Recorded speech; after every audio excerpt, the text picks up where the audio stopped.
안녕하세요. 반갑습니다.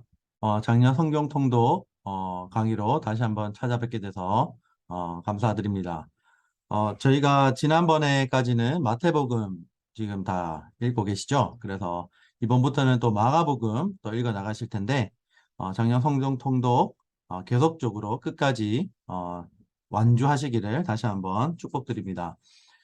그래서 이번에는 저와 함께 마가복음에 대해서 전체적인 개괄을 한번 보도록 하고, 먼저 마가복음의 전체 큰 그림을 그리고 난 이후에 여러분들이 이제 마가복음에 대한 통독을 해 나가시면 훨씬 더 도움이 될 거라고 생각합니다. 그러면 저와 함께 마가복음을 함께 보도록 하겠습니다. 마가복음 함께 보도록 하겠습니다. 자, 마가복음 할 차례고요. 자, 서론 한번 볼까요?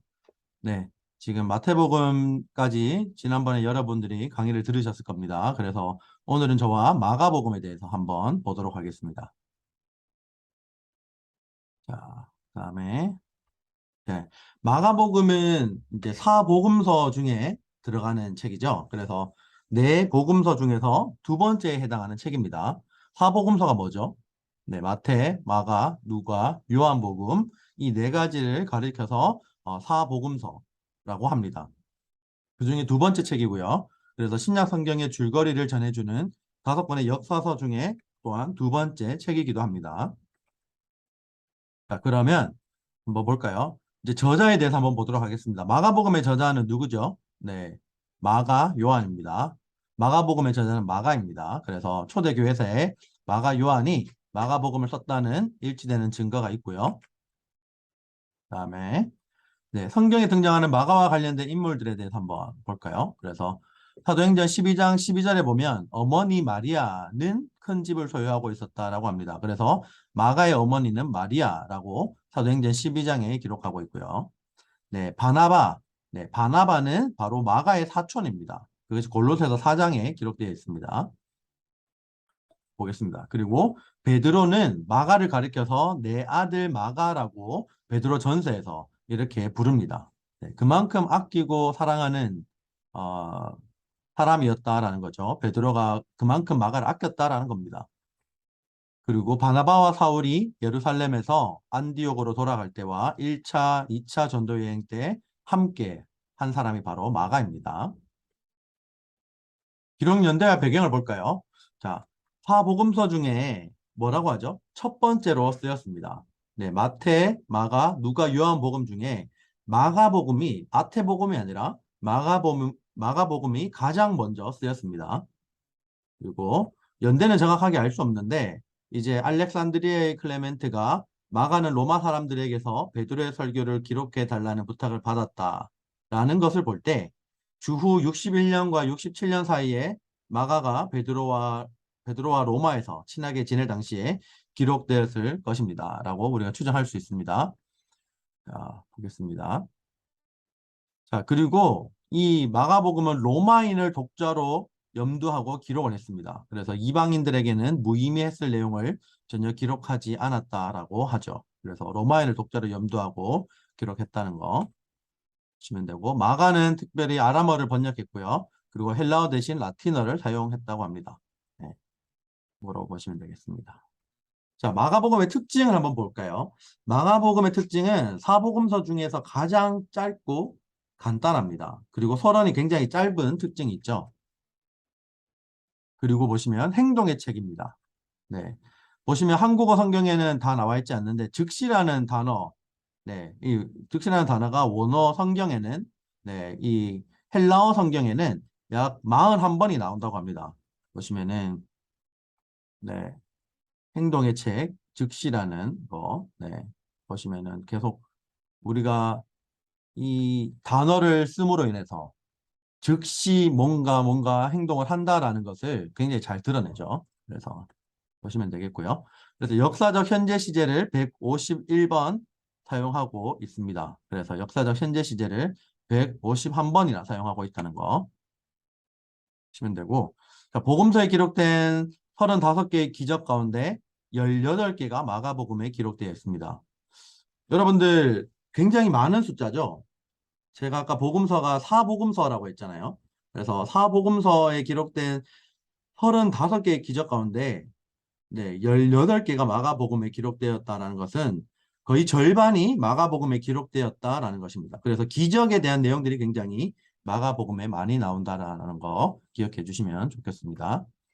자, 그래서 약 40%를 예수님 생애 마지막 8일을 기록하는데 할애하였습니다. 굉장히 많은 분량이죠. 그래서 예수님의 마지막 생애를 가장 자세하게 기록한 것이 바로 마가복음입니다. 그다음에 또 특징을 볼까요? 감정적 반응에 대한 표현이 나옵니다. 그래서 이런 감정에 대한 표현들을 굉장히 많이 사용합니다. 그래서 심히 두려워하고 비웃고 놀라고 네, 이런 표현들을 많이 사용하죠. 네, 보시면 되겠고요.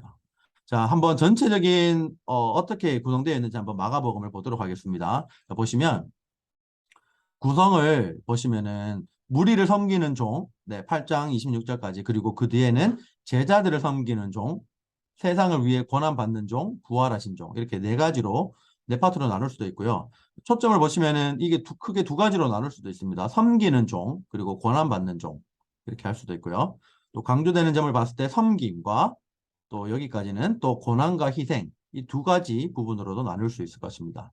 자, 장소, 시간 여러분들이 표를 보시면서 한번 참고로 보아주시면 좋겠습니다. 네, 여기 보시면 마가복음 10장 45절에 굉장히 여러분들도 암송하고 유명한 말씀이죠. 인자가 온 것은 섬김을 받으려 함이 아니라 도리어 섬기려 하고 네, 이 섬기는 종의 모습을 보여주죠. 그래서 자기 목숨을 많은 사람의 대속물로 주려 함이니라 라고 합니다. 그 다음에 보겠습니다. 계간 전체적으로 볼까요? 섬기는 종. 자, 첫 번째 파트입니다. 1장부터 10장까지. 자, 무리를 섬기는 종의 모습이 나오고요. 거기에는 마가는 세례 요한의 사역과 예수님이 세례 받으신가 마귀에게 시험 받으심을 기록합니다. 1장에 나오는 내용입니다. 그래서 마가복음 1장 1절에 어떻게 기록하죠? 하나님의 아들 예수 그리스도의 복음의 시작이라 라고 합니다. 네. 그리고 다음에 보시면 1장에 동일하게 이렇게 기록하는데 마가는 예수님이 첫 제자들을 부르시고 귀신을 내쫓는 일과 병자들을 고치는 일을 기록합니다. 제가 아까 말씀드렸을 때 기적의 거의 절반이 사복음서에 기록된 기적의 절반이 마가복음에 기록되었다라고 했죠. 그래서 마가복음에는 기적이 굉장히 많이 나옵니다. 네. 그래서 열병이 떠나가고 보시면은 네. 예수님께서 고치시는 그 기적들을 보여주시고 계시죠. 네. 그리고 마가는 예수님과 바리새인 서기관들의 계속되는 충돌을 계속적으로 기록합니다. 네. 그래서 서기관들과는 죄 사함에 관한 논쟁을 벌이시죠. 네, 이에 대한 말씀이고요. 네. 예수께서 그들의 믿음을 보시고 중풍병자에게 이르시되 작은 자야 내 죄 사함을 받았느니라. 네, 예수님께서 죄 사함의 권한을 갖고 계신 것이죠. 하지만 서기관들은 너가 무엇인데 너가 죄를 사한다고 하느냐라고 하는 것이죠. 네. 예수님이 하나님의 아들임을 서기관들은 몰랐던 것입니다. 볼까요? 그 다음에 예수님이 세리와 죄인들과 함께 먹는 것에 대해 서기관들이 논쟁을 일으키고요. 그리고 예수님의 제자들이 금식하지 않는 것에 대해 사람들이 논쟁을 합니다. 그리고 예수님의 제자들이 안식일에 이삭을 자른 것에 대해 바리새인들과 논쟁을 하죠. 네, 이게 서기관 또 다른 사람들 또 바리새인들과 논쟁을 계속합니다. 그 다음에 보시면 또 바리새인들과 논쟁을 하죠. 안식일에 병을 고친 것에 대해서 바리새인들과 논쟁을 합니다. 3장에 기록되었었고요. 네, 동일하게 3장에 마가는 예수님이 12제자를 세우시는 일과 성령 모독죄와 하나님의 뜻을 행하는 일의 중요성을 강조하시는 것을 기록합니다. 자, 보시면 내가 진실로 너희에게 이르노니 사람의 모든 죄와 모든 모독하는 일은 사하심을 얻되 누구든지 성령을 모독하는 자는 영원히 사하심을 얻지 못하고 영원한 죄가 되느니라 하시니 라고 기록합니다. 성령 모독자 이렇게 기록되어 있습니다. 한번 보시면 마가는 예수님이 비유로 말씀을 가르치는 것을 기록합니다. 4장에 기록되어 있고요. 네, 귀 있는 자는 들으라. 네, 이런 부분이 비유 가운데 이렇게 나와 있죠. 그 다음에 보시면 마가는 예수님이 풍랑을 잠잠하게 하심을 기록하고 예수님이 자연도 다스리시는 성자 하나님이심을 드러내죠. 그래서 이에 대한 말씀이고 우리가 잘 아는 말씀이죠. 네, 그가 누구이기에 바람과 바다도 순종하는가 하였더라라고 기록합니다. 보겠습니다. 자, 여러분들 인생 가운데 피할 수 없는 4D라고 나와 있는데 뭘까요? 보시면 죽음, death, 위험, danger, 마귀, devil, 질병, disease. 자, 여러분들 우리 인생 가운데 사실 피할 수 없는 네 가지 맞죠? 그래서 죽음도 피할 수 없고 우리 가운데 항상 위험이 닥치는 것을 피할 수가 없습니다. 그리고 우리가 마귀의 유혹과 그런 때때로 주는 그 마귀의 시험, 유혹을 우리가 피할 수는 없죠. 하지만 예수 그리스도로 말미암아 우리가 그 마귀의 유혹들을 뿌리칠 수는 있죠. 그리고 질병이 오는 것도 우리가 어떻게 할 수가 없습니다. 우리의 힘으로는 할 수 없는 것이죠. 네. 하지만 이 인생 가운데 피할 수 없는 사디 이런 어려움들이 있더라도 이것을 극복할 수 있는 길은 오직 믿음을 굳건히 하는 길. 그리고 예수 그리스도를 온전히 신뢰하고 나를 언제나 함께 하시고 우리 가운데 함께 하시고 또 우리를 모든 사망과 죽음의 권세에서 우리를 구원하신 예수 그리스도를 믿는 믿음 가운데 나가는 길밖에 없습니다. 다음에 보겠습니다. 자, 마가는 5장에 이렇게 이제 나오는 내용인데요. 마가는 예수님이 소외된 자들을 회복시키시는 것을 기록합니다. 5장에 나와 있고 동일하게 귀신 들린 자의 정신을 온전하게 회복하시고요. 그 다음에 회당장 야이로의 딸을 살려주시는 장면이 여기 기록되어 있습니다. 마가복음 5장이고요. 그 다음에 여러분들 잘 알죠? 12해 동안 혈류증을 앓아온 여인을 고쳐주시는 장면이 동일하게 5장에 기록되어 있습니다. 네, 그 다음에 마가는 6장에 예수님이 고향에서 배척당하시고 그리고 제자들을 파송하시고 그리고 세례 요한의 죽음의 그런 경위들을 기록하는 것이 6장에 기록되어 있습니다. 자, 그 다음에 보시면 마가는 예수님의 기적을 통해 사람들의 필요를 채우시는 것을 기록을 합니다. 네, 여기서 유명한 이제 말씀이 나오죠. 여러분들 우리가 흔히 이야기하는 오병이어의 기적이 이제 마가복음 6장에 등장합니다. 떡 5개, 물고기 2마리로 5천 명의 남자를 먹이신 사건. 네, 그리고 바다 위를 걸으신 사건이 나오죠. 예수님은 바다 위를 걸으시는 예수님을 보고 두려워하는 제자들을 안심시키시죠. 동일하게 6장에 나옵니다. 네, 이에 대한 말씀이고요. 여러분들 한번 참고로 보시면 되겠습니다. 자, 그 다음에 볼게요. 예수님이 자신에게 찾아와 손을 대는 모든 병자를 고치시는 장면이 동일하게 6장에 나오고요.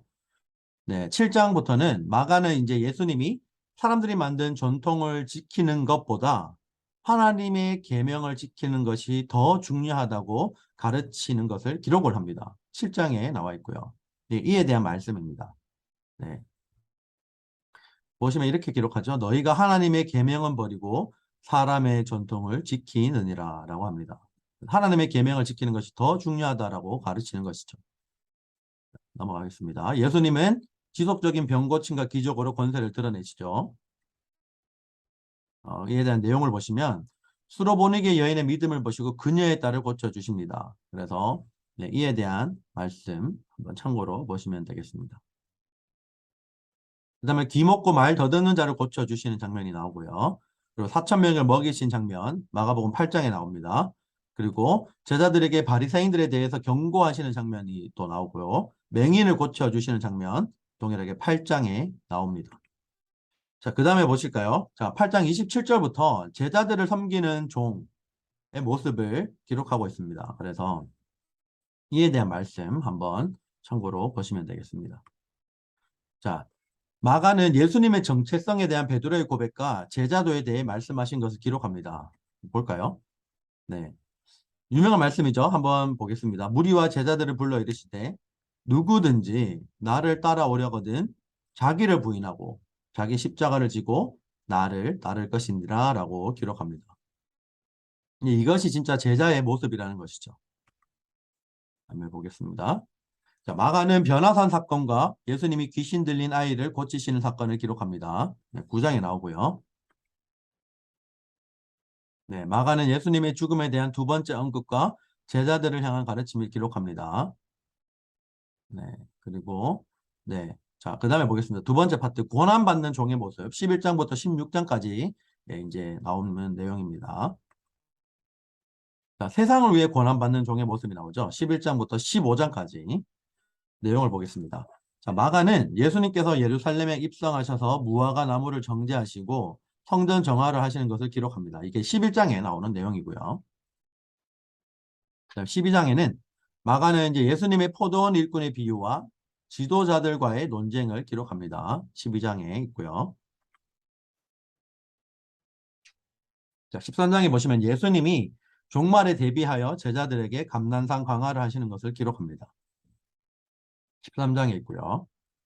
자, 14장에 보시면 예수께서 배신을 당하시고 심판을 받으시는 것과 베드로의 부인을 기록합니다. 네, 여기서 이제 그 말씀이 나오죠. 네, 베드로에게 오늘 이 밤 닭이 두 번 울기 전에 내가 세 번 나를 부인하리라.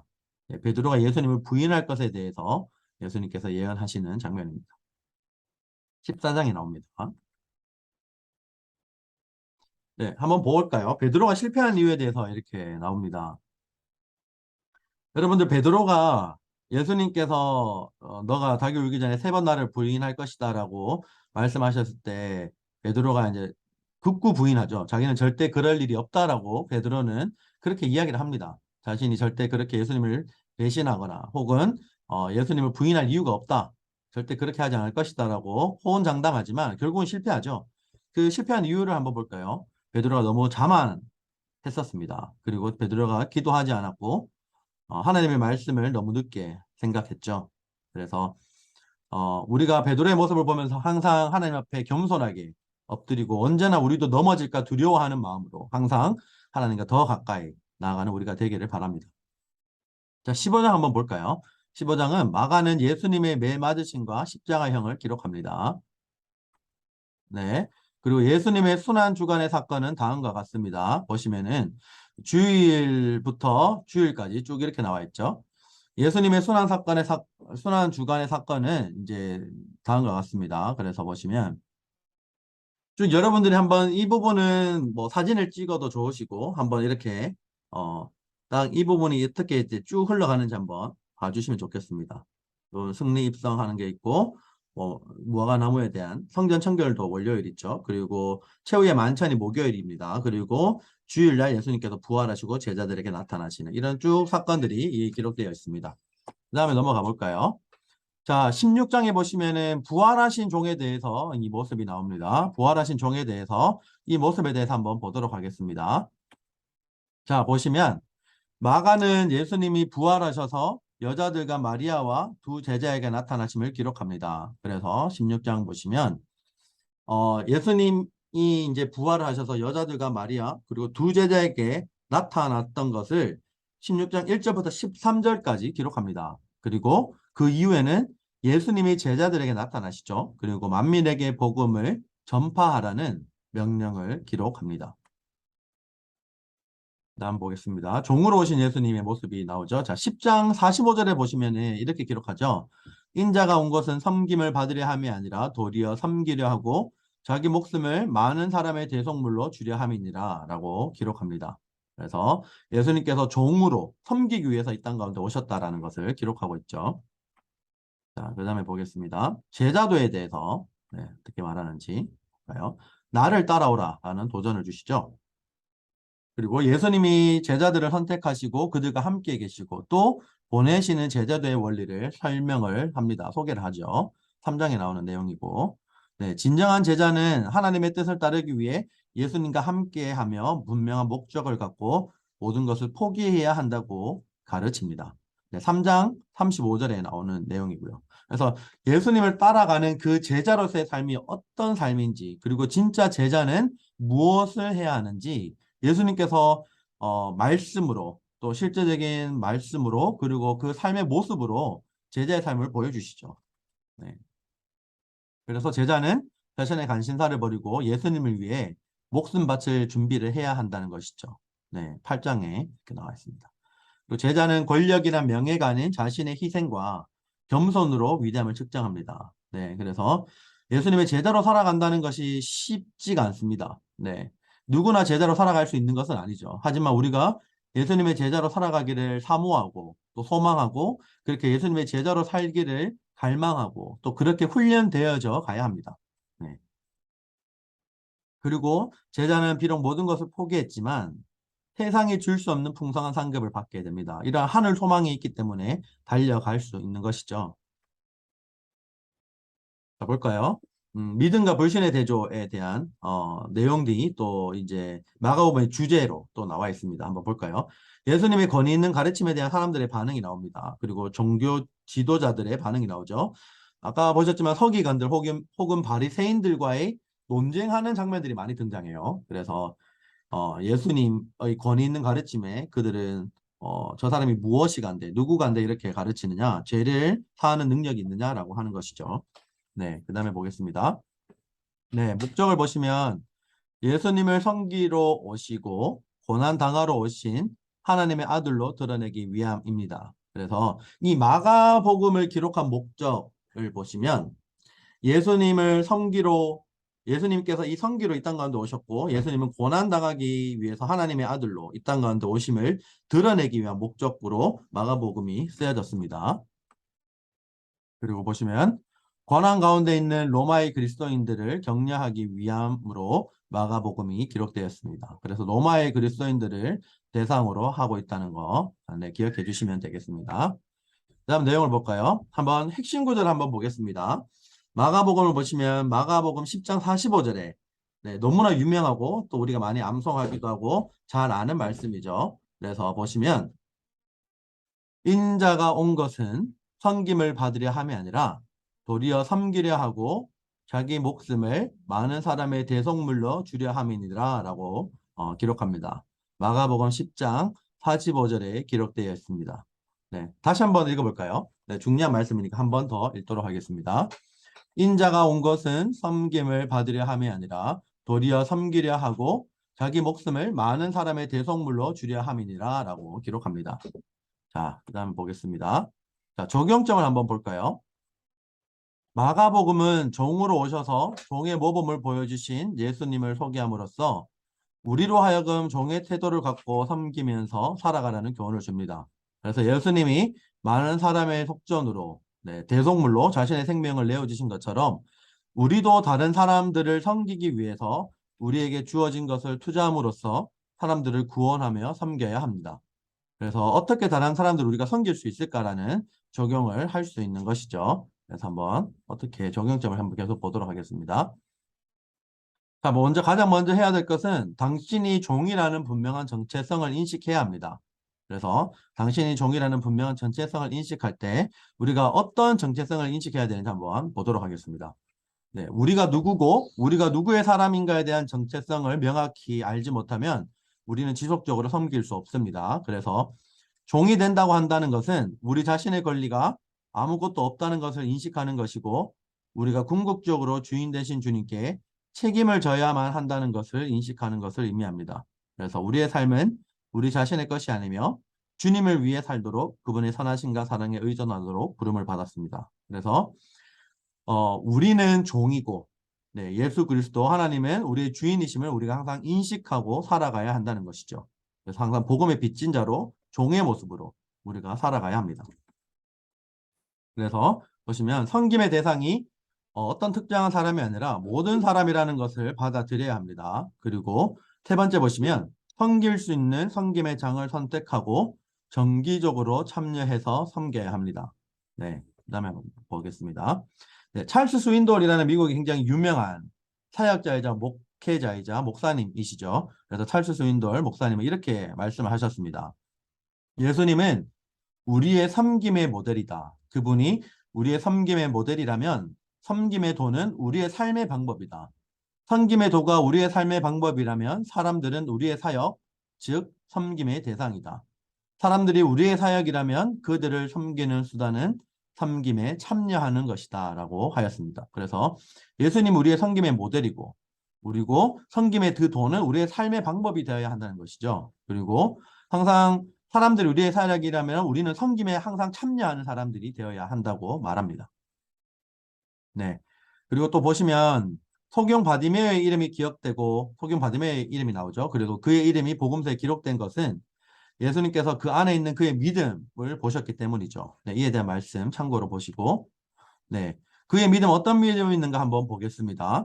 그래서 이 소경 바디메오는 예수님이 누구인지를 분명히 알았죠. 그래서 소경 바디메오는 다윗의 자손이라고 외치면서 분명히 메시아적인 칭호를 사용합니다. 그리고 그는 그의 문제를 가지고 절실하게 예수님께 나아갔죠. 그래서 그를 말리는 군중을 개의치 않고 그런 방해에도 불구하고 예수님의 자비에 더욱더 호소를 합니다.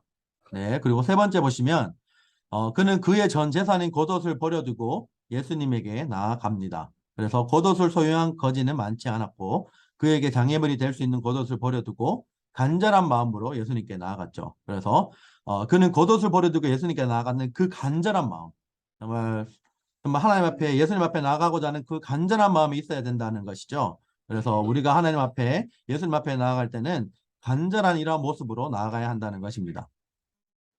네. 그리고 그는 예수님에게 자기의 필요를 구했습니다. 그래서 그는 돈을 구할 수도 있었죠. 하지만 그는 절박한 심정으로 예수님을 보기를 원했습니다. 그래서 또 그 뜬 눈으로, 네, 소경이지만 그 눈으로 직접 예수님을 보기를 원했죠. 그래서 예수님은 바디메어의 믿음이 그를 구원하였다라고 말씀하십니다. 그래서 예수님은 바디메어의 문제를 해결해 주시죠. 이렇게 믿음을 보시고 예수님께서 해결해 주신 것입니다.